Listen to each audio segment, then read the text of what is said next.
大家好，我是 Jason，欢迎大家来到我们的频道。今天和大家聊聊外星人所搭乘的飞碟与太空船。飞碟又被称为 UFO 或是所谓的不明飞行物体，对很多人来说，这并不是什么新鲜事。我们在目前很多的科幻电影中都曾经看到各种形状怪异的飞碟、太空船。美国家喻户晓的影集 Star Trek 早在70年代就已经有太空船这类的东西了。因此，在这里我想探讨两件事情：第一，飞碟未必都是由外星人所制造的；第二，飞碟的动力系统，如果真的有飞碟这种高科技的东西，它的动力系统应该和我们一般所了解的飞行器有所不同。我个人认为，很多 YouTube 上面的飞碟影片，有一部分可能是人类自己目前正在研发与测试的飞行器。最广为流传的就是传闻希特勒在2次世界大战期间就已经开始研究制造飞碟。我觉得以希特勒那种有着强烈的控制欲，以及自己在所有领域都有着至高无上权威的个性，再加上当时集权统治的超强军事能力，他是有可能秘密地研究制造类似飞碟的飞行器，以取得更多的军事优越性，来夺取世界的军事霸权。甚至希特勒更有可能曾经尝试与外星人接触，来获取飞碟技术，或是任何具有更优越技术的军事武器。只不过外星人可能也很聪明，他们也会担心希特勒这种独裁主义者，如果获得了具有人类独占的高科技与军事技术，将会对人类带来重大的灾难与危害，所以最后反而选择提供某种关键的技术给美国，来制衡希特勒的。毕竟，如果外星人的文明程度高过于人类，他们应该相当清楚，以德国纳粹集权统治的制度，若发展出强大的武器，将会为人类带来一场浩劫。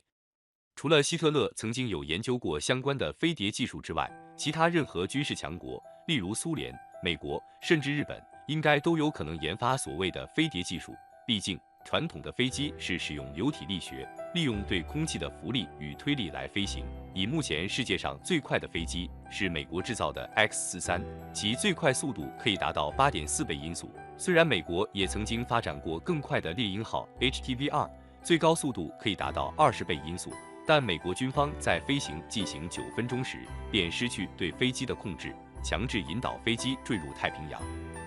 但不管飞机将来怎样发展，飞机的飞行速度将会有其飞行上的限制。最主要的原因是因为飞机所使用的飞行原理是很简单的白努力定律的应用。飞机透过引擎产生推力，并且利用气流产生浮力来克服重力，使飞机在空中飞行。但是我们也很清楚，飞机因为空气摩擦产生阻力，这也是为什么飞机的速度有其一定的限制。同样的，即使飞碟有其他的动力系统或是动力源，但因为在地球表面飞行有空气阻力存在，所以飞碟的飞行速度应该也会有所限制。因此，很多飞碟影片出现飞碟发光瞬间消失的情况，是有点违反物理原理的。我觉得这种影片人为造假的可能性居多。另一方面，飞碟的动力系统通常在底部，因此飞碟应该比较容易做垂直的升降，但对于平行方向的飞行，速度未必可以达到很快速。若要在地表快速的飞行，飞碟必须要有类似喷射飞机的引擎推动力才有可能。所以 Star Trek 这一类的太空船造型，其实是比较合乎动力原理的太空船。如果是纯粹圆盘状的飞碟，其前进的动力源因为不存在，只能做出类似飞盘漂浮的可能。若要快速移动，飞碟本身必须要能够快速的自体旋转，就像我们玩飞盘时丢出飞盘的瞬间，飞盘因为可以切割气流而快速移动，但如果没有平行方向的动力推进系统，飞碟势必会与空气产生摩擦，造成阻力。另一种可能就是飞碟做出某种角度的倾斜，然后利用底部动力来推进，但如此飞碟就会比较难保持平衡状态，而圆盘面积因为比较大，也会产生较大的空气阻力。所以，飞碟是否能真正快速地在空气密度很大的地球表面快速地移动，也是值得怀疑的。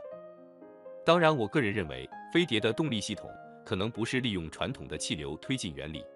毕竟，外星人要从遥远的星球到达地球，飞碟一定要能克服宇宙巨大空间距离的限制，可能是利用反重力场的原理，借由漂浮控制平衡的方式来达到行进。就好像我们拿2个磁极相斥的磁铁靠在一起，手一松开磁铁就会很快的互相排斥弹开。如果外星人可以研发出具有对抗星球万有引力的反重力系统，自然飞碟就不会往下掉落，而是会被悬浮在空中。不仅不需要巨大的动力引擎，而且动力来源将取之不竭。毕竟宇宙中到处充满这种重力场，甚至有些重力场的力量超级强大，连光线也无法轻易穿越，也就是我们所熟知的黑洞。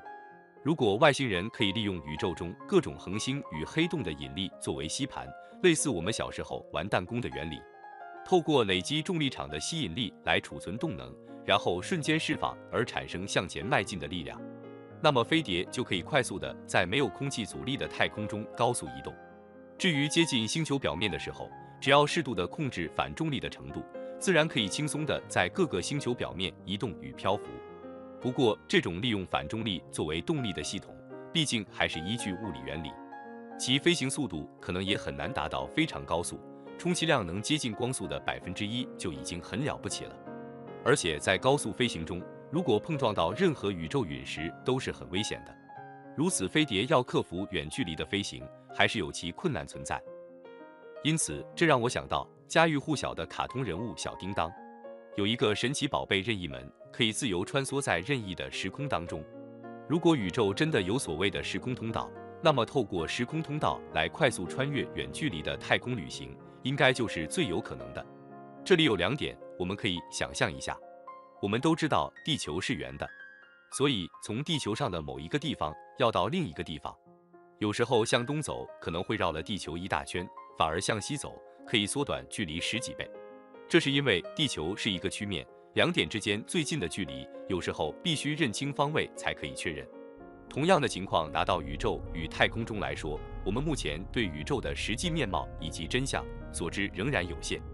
因此，会不会星体间的距离也有捷径，甚至有所谓的相通点，这个是我们所不了解的。更何况，宇宙中的星体位置都是相对而且不断变化的。就拿地球与火星的距离来说，有时候如果位置都在太阳的同一边时，距离就比较近；相反的，如果地球与火星各在太阳的另一边时，那么彼此的距离可能会比到达同在一边的木星还远。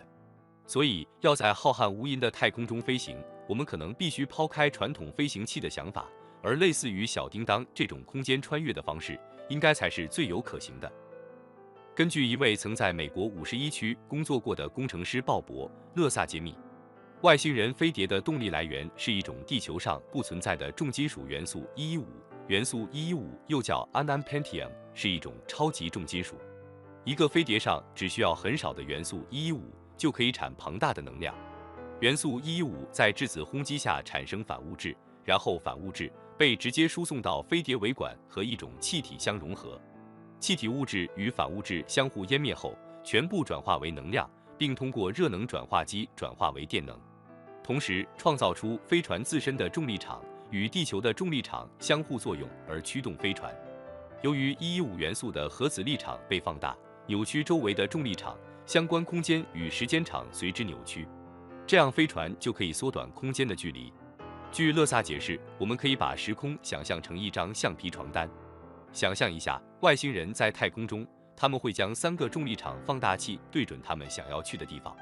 打个比方，你把一张橡皮床单4角钉在桌上，在一端放个石头作为你的飞船。这时候，因为橡皮弹力，你可以用手指捏住任意点，用力拉到石头前。当你放开手指，石头又回到原点。